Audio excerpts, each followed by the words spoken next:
On va revenir il y a quelques jours. C'était mercredi soir, on était en pleine convention démocrate qui a eu un vrai succès d'audience. D'ailleurs, un meilleur succès d'audience que la convention républicaine, y compris le discours de Kamala Harris qui a été plus suivi que le discours de Donald Trump.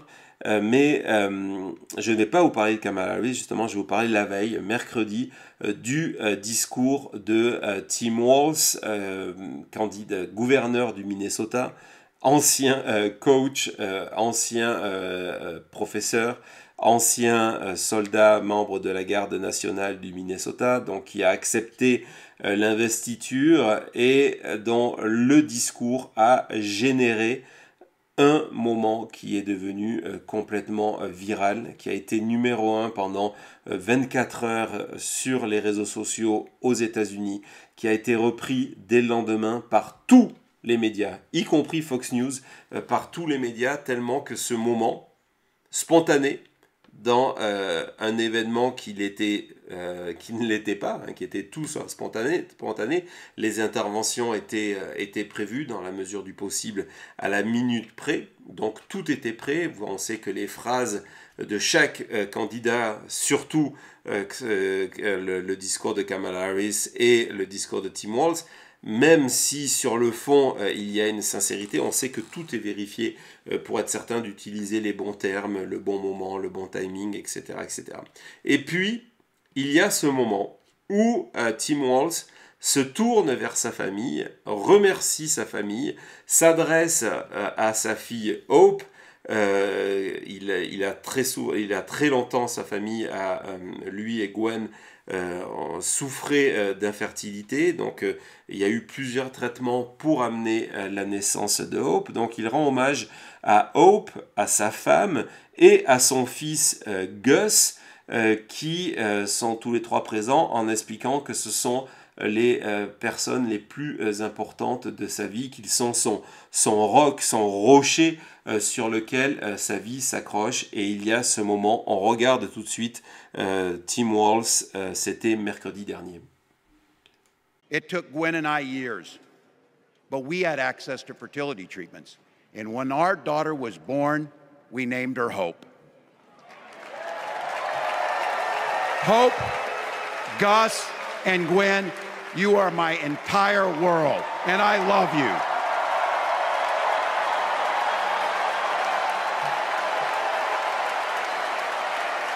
I'm letting you in on how we started a family.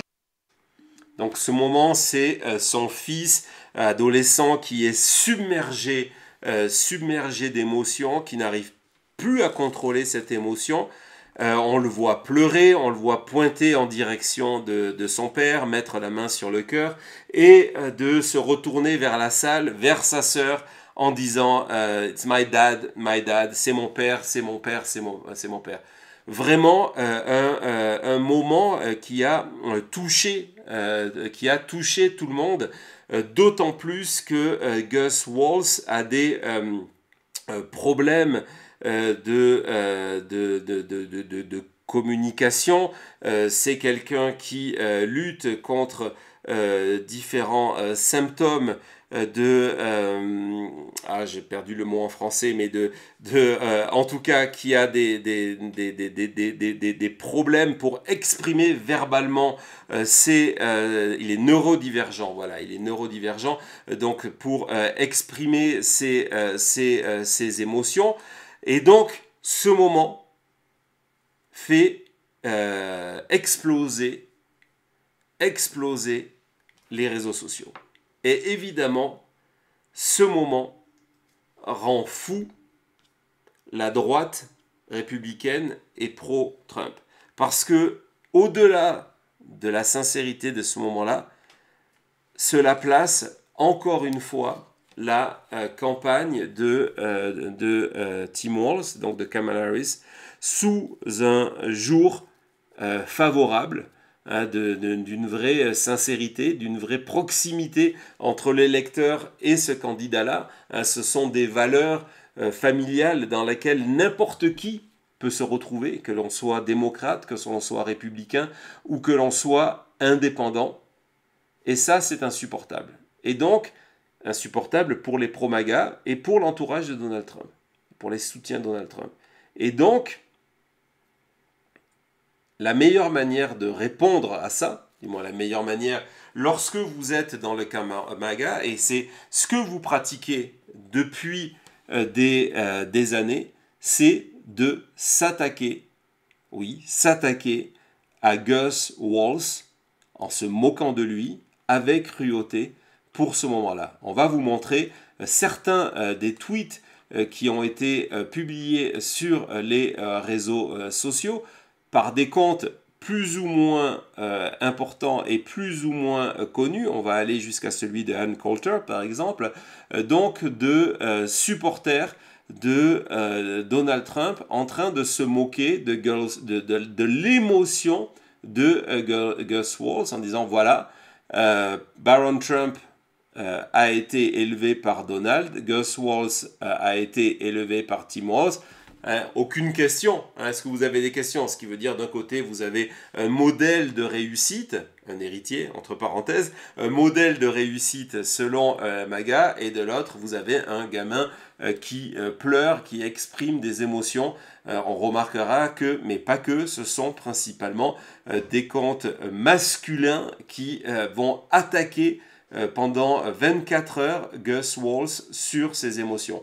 On va continuer. Donc, lui, Mike Crispi, c'est un journaliste d'une radio locale, si je me rappelle bien, de Detroit, qui traite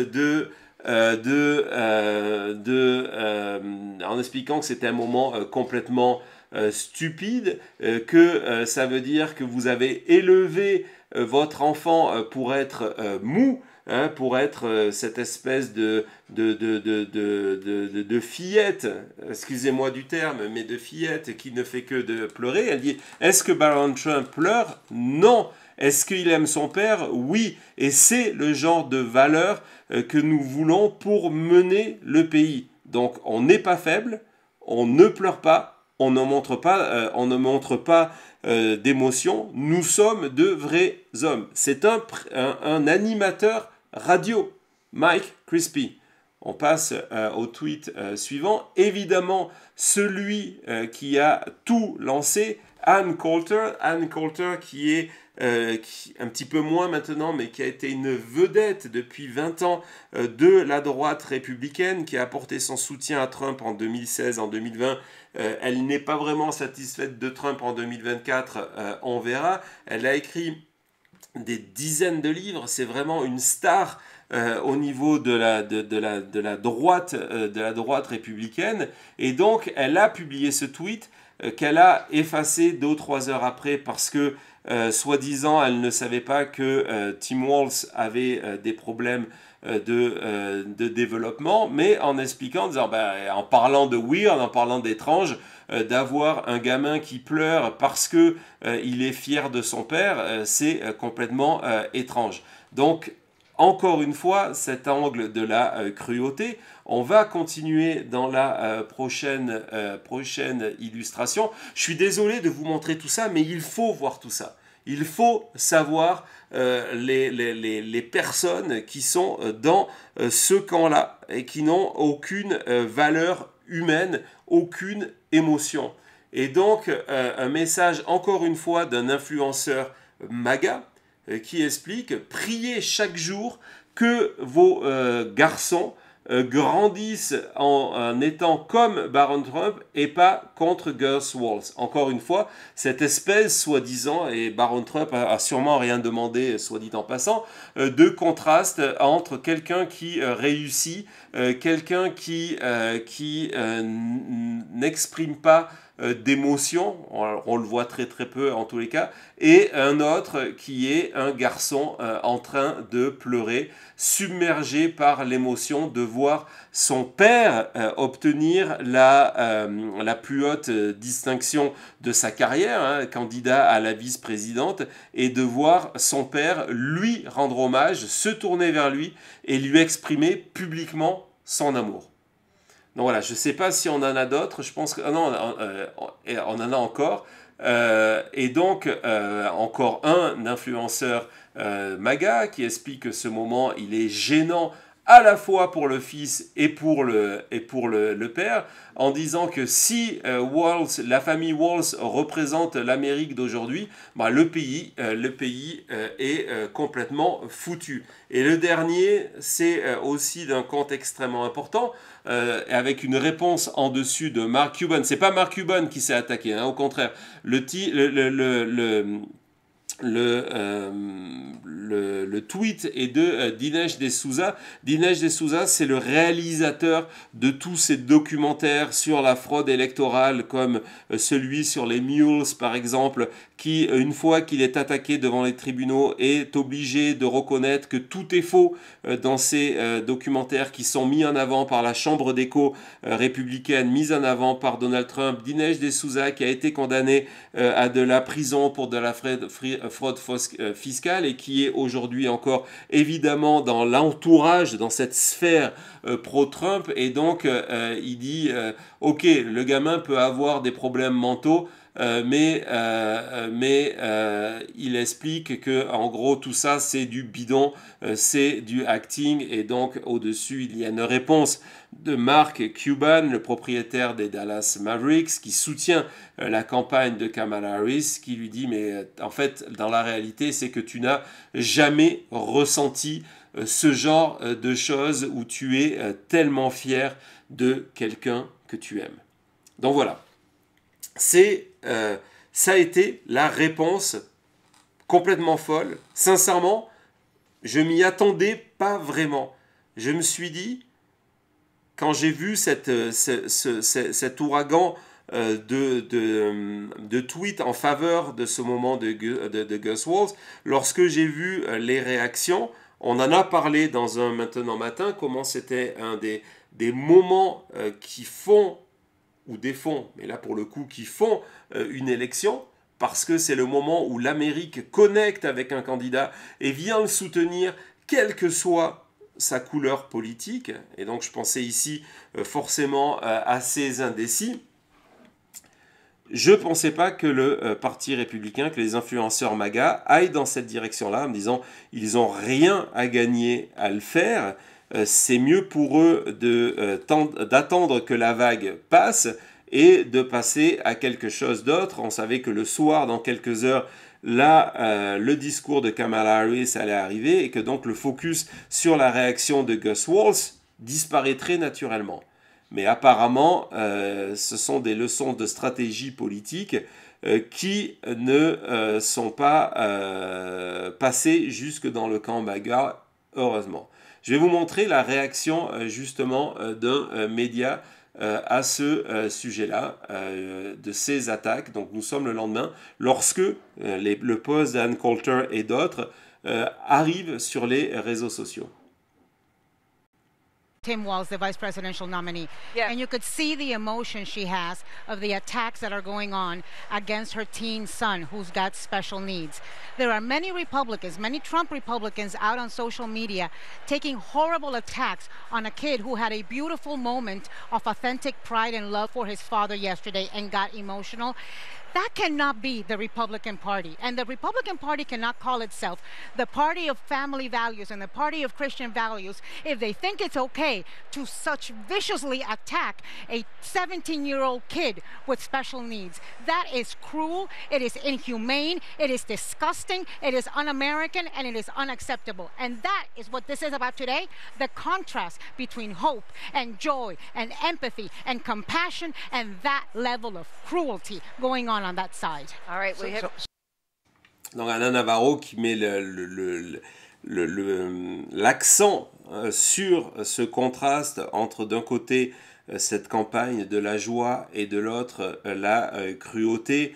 On savait déjà que la campagne de Trump est une campagne du pessimisme, d'expliquer que l'Amérique est au bord du précipice, le monde est au bord de l'apocalypse et que donc Trump est le seul sauveur. Oui, ce sont des thèmes qui sont chers à la droite nationaliste et non, ce n'est pas le fait du hasard. Et donc, ce contraste-là. Dans la réalité, dans la réalité, ce qui s'est passé, même si c'était inattendu, ce qui s'est passé autour de Gus Walls de la part des soutiens MAGA n'est pas une nouveauté. La cruauté, la manière de se moquer de manière extrêmement virulente et blessante des opposants est quelque chose qui accompagne Donald Trump depuis 2015. En fait, c'est même Donald Trump qui a donné le signal à ses supporters que d'être cruel était la chose à faire. Pourquoi ? Parce qu'on considère que c'est efficace, mais c'est parce que surtout, c'est une manière pour la campagne Trump de créer une proximité entre Donald Trump et ses supporters, en disant, vous voyez, les pires pulsions que vous avez en vous, les idées que vous avez eues, que la société, l'éducation, le bon sens vous empêche d'exprimer, en fait, elles sont normales, vous avez le droit de les exprimer, la preuve, Donald Trump le fait, et c'est une manière d'appeler sans le faire directement à des valeurs racistes, par exemple, antisémites, anti-minorité sexuelle, de se dire, voilà, on se moque méchamment, on se moque des femmes. Une des fois que cette arme a été utilisée de manière coordonnée sous la présidence de Donald Trump, cela a été lors de des entretiens, lors de la déposition de Kavanaugh, futur juge de la Cour suprême, avant justement qu'il devienne juge, lorsqu'il y a eu le témoignage d'une femme qui a raconté lorsqu'ils étaient à l'université comment elle a été agressée sexuellement par Kavanaugh, qui était sous à ce moment-là, et qu'elle n'était pas la seule à avoir été sexuellement agressée. La réponse de Donald Trump, et c'est lui qui a commencé, a été de se moquer de cette femme qui avait eu le courage de venir témoigner devant le Congrès, devant le Sénat, que c'était avant la confirmation de Kavanaugh, qui a été confirmé et qui est aujourd'hui un des juges pro-Trump de la Cour suprême, a été de lancer, et c'est Trump qui a marqué ce signal, de lancer les troupes MAGA contre cette femme, et à travers elle, toute femme qui viendrait vouloir témoigner contre un élu républicain, y compris Trump, de abus sexuels. La cruauté a été utilisée. Et donc je vous disais que Trump a lancé ce signal dans le cadre de cette affaire-là, mais on va remonter encore plus tôt, en 2015, lorsque Donald Trump, dans ses meetings de campagne, sous les rires de sa foule, a signalé à ses troupes que c'était OK de se moquer de quelqu'un et que, au contraire, c'était encore plus qu'acceptable, c'était une nécessité et c'était une nécessité à revendiquer. Ce jour-là, Donald Trump est en meeting, il y a eu un article qui est sorti dans le New York Times qui lui est défavorable, et au lieu de critiquer le fond de l'article, il va critiquer le journaliste à sa manière. Le journaliste est handicapé, d'accord ? Et voilà donc Donald Trump en pleine séquence de cruauté, candidat à l'élection américaine en 2015. I don't know what I said. I don't remember. He's going like, I don't remember. Maybe that's what I said. I don't know what I said. Donald Trump qui donc se moque de ce journaliste handicapé, et c'est la porte ouverte. Et on va voir comment c'est une constante de sa campagne et de ses troupes depuis 2016 pour détruire votre ennemi et non pas s'opposer à votre opposant, détruire votre ennemi, il faut le déshumaniser. On va regarder des exemples justement où sa campagne a revendiqué cet aspect-là. Il y a plusieurs photos que l'on va vous montrer, donc je vais vous les commenter à mesure qu'elles arrivent pour vous les repasser. Donc les fameux mimes en anglais sur le fait qu'à chaque fois que quelqu'un pleure, hein, on n'est pas loin des attaques contre Gus. On voit que donc ce n'est pas nouveau, elles existent, et donc d'expliquer qu'à chaque fois que l'on voit quelqu'un pleurer, je vous rappelle que cette photo d'Obama a été prise le jour de la tuerie de l'école de Sandy Hook. Il vient d'annoncer aux Américains le drame, il a été briefé, il a vu des images de l'horreur de ces enfants que l'on n'a même pas pu identifier parce que les balles leur avaient arraché le visage. Donc en expliquant que vos larmes de libéraux au sens américain, donc de la gauche, sont délicieuses. Donc on continue dans la même idée. Vas-y Thomas, avance à mesure. Pareil, on se moque encore une fois, donc ça c'est un des mimes les plus connus, c'est une supporter de Hillary Clinton en train de pleurer à la défaite de Hillary Clinton, et c'est devenu le symbole de cette gauche pour laquelle il faut se moquer, y compris en reprenant des photos de la rencontre entre un dictateur et un apprenti dictateur, je vous laisse deviner lesquels, en disant, ben voilà, nous, on n'en a plus besoin de ces gens-là, si vous avez une place chez vous en Corée du Nord pour s'en occuper, elle est à vous. Nous en sommes là. On continue dans le même état d'esprit. Donc, encore une fois, on reprend cette fois-ci des images de Pelosi en rajoutant la même personne et d'expliquer que donc ce sont des larmes de libéraux et donc 4 années de plus de Donald Trump. Ça date de 2020. Vas-y Thomas. Évidemment, toutes ces photos de supporters d'Hillary Clinton qui apprennent, c'est lors du discours d'Hillary Clinton qui concède sa défaite en 2016, donc qui en sont échangés, on met en avant le fait que les gens souffrent et on s'en moque, donc il y en a des dizaines et des dizaines et des dizaines.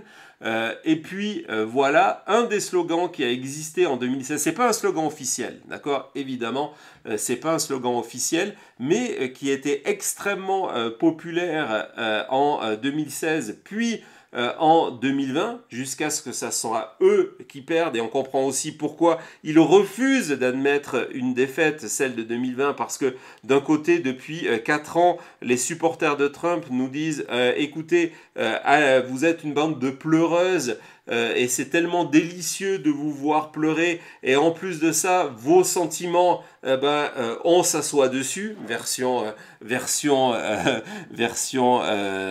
tout public de l'insulte qui a écrit sur ce t-shirt-là. On comprend pourquoi ils ne peuvent pas accepter 2016, 2020, parce que depuis 4 ans, on leur dit, vous êtes des vrais hommes, des vraies femmes, et en face, ce sont des lopettes. On continue dans la même idée, et donc voilà, c'est à Los Angeles, et donc d'expliquer que suite à la victoire de Donald Trump, la Los Angeles River qui coupe LA en deux, il y a des inondations tellement que les gauchistes ont pleuré. Passe à la suivante, Thomas. Et voilà, Donald Trump en train de péniblement boire à la bouteille et d'expliquer qu'en fait, ce sont des larmes d'électeurs de gauche et que c'est vraiment bon. Et puis on va terminer par voilà, la dernière, cette agressivité des supporters, et donc agressivité, cruauté, et encore une fois, regardez le t-shirt en premier plan et son message extrêmement clair sur les sentiments et sur les émotions. Donc on voit que ce qui est arrivé à Gus n'est pas nouveau. Et le hasard faisant bien les choses, c'est un point que le Lincoln Project a aussi remarqué. Et donc le Lincoln Project a fait une publicité pour nous expliquer que cette cruauté qui a été encouragée, validée, permise par Donald Trump, c'est devenu aujourd'hui la signature de la droite MAGA. On regarde tout de suite. Personal talk about policy. I try and be nice to people, you know. What about Christie? He's a fat pig. The problem with Ron DeSanctimonious is that he needs a personality transplant, and those are not yet available. Little Rocket Man. Little Marco. Little Marco. Such lying, disgusting people. We have a bunch of losers. The losers. This guy is a loser. Was a loser. That's right, losers. He's a failing pile of garbage. Crackhead. Little pencil neck Adam Schiff. Got the smallest, thinnest neck I've ever seen. She doesn't have the look, she doesn't have the stamina. I'm a better looking person than Kamala. Have you heard her laugh? That is the laugh of a crazy person. He's a sleeping son of a bitch. Oh, no, Christie's, he's eating right now. He can't be bothered. Hey, I know you're not thinking. You never do. I'm sorry? You are a rude, terrible person. I don't have a lot of respect for her. I don't have a lot of respect for her intelligence. I don't know what I said. I don't remember. He's a pussy. I think I'm entitled to personal attacks.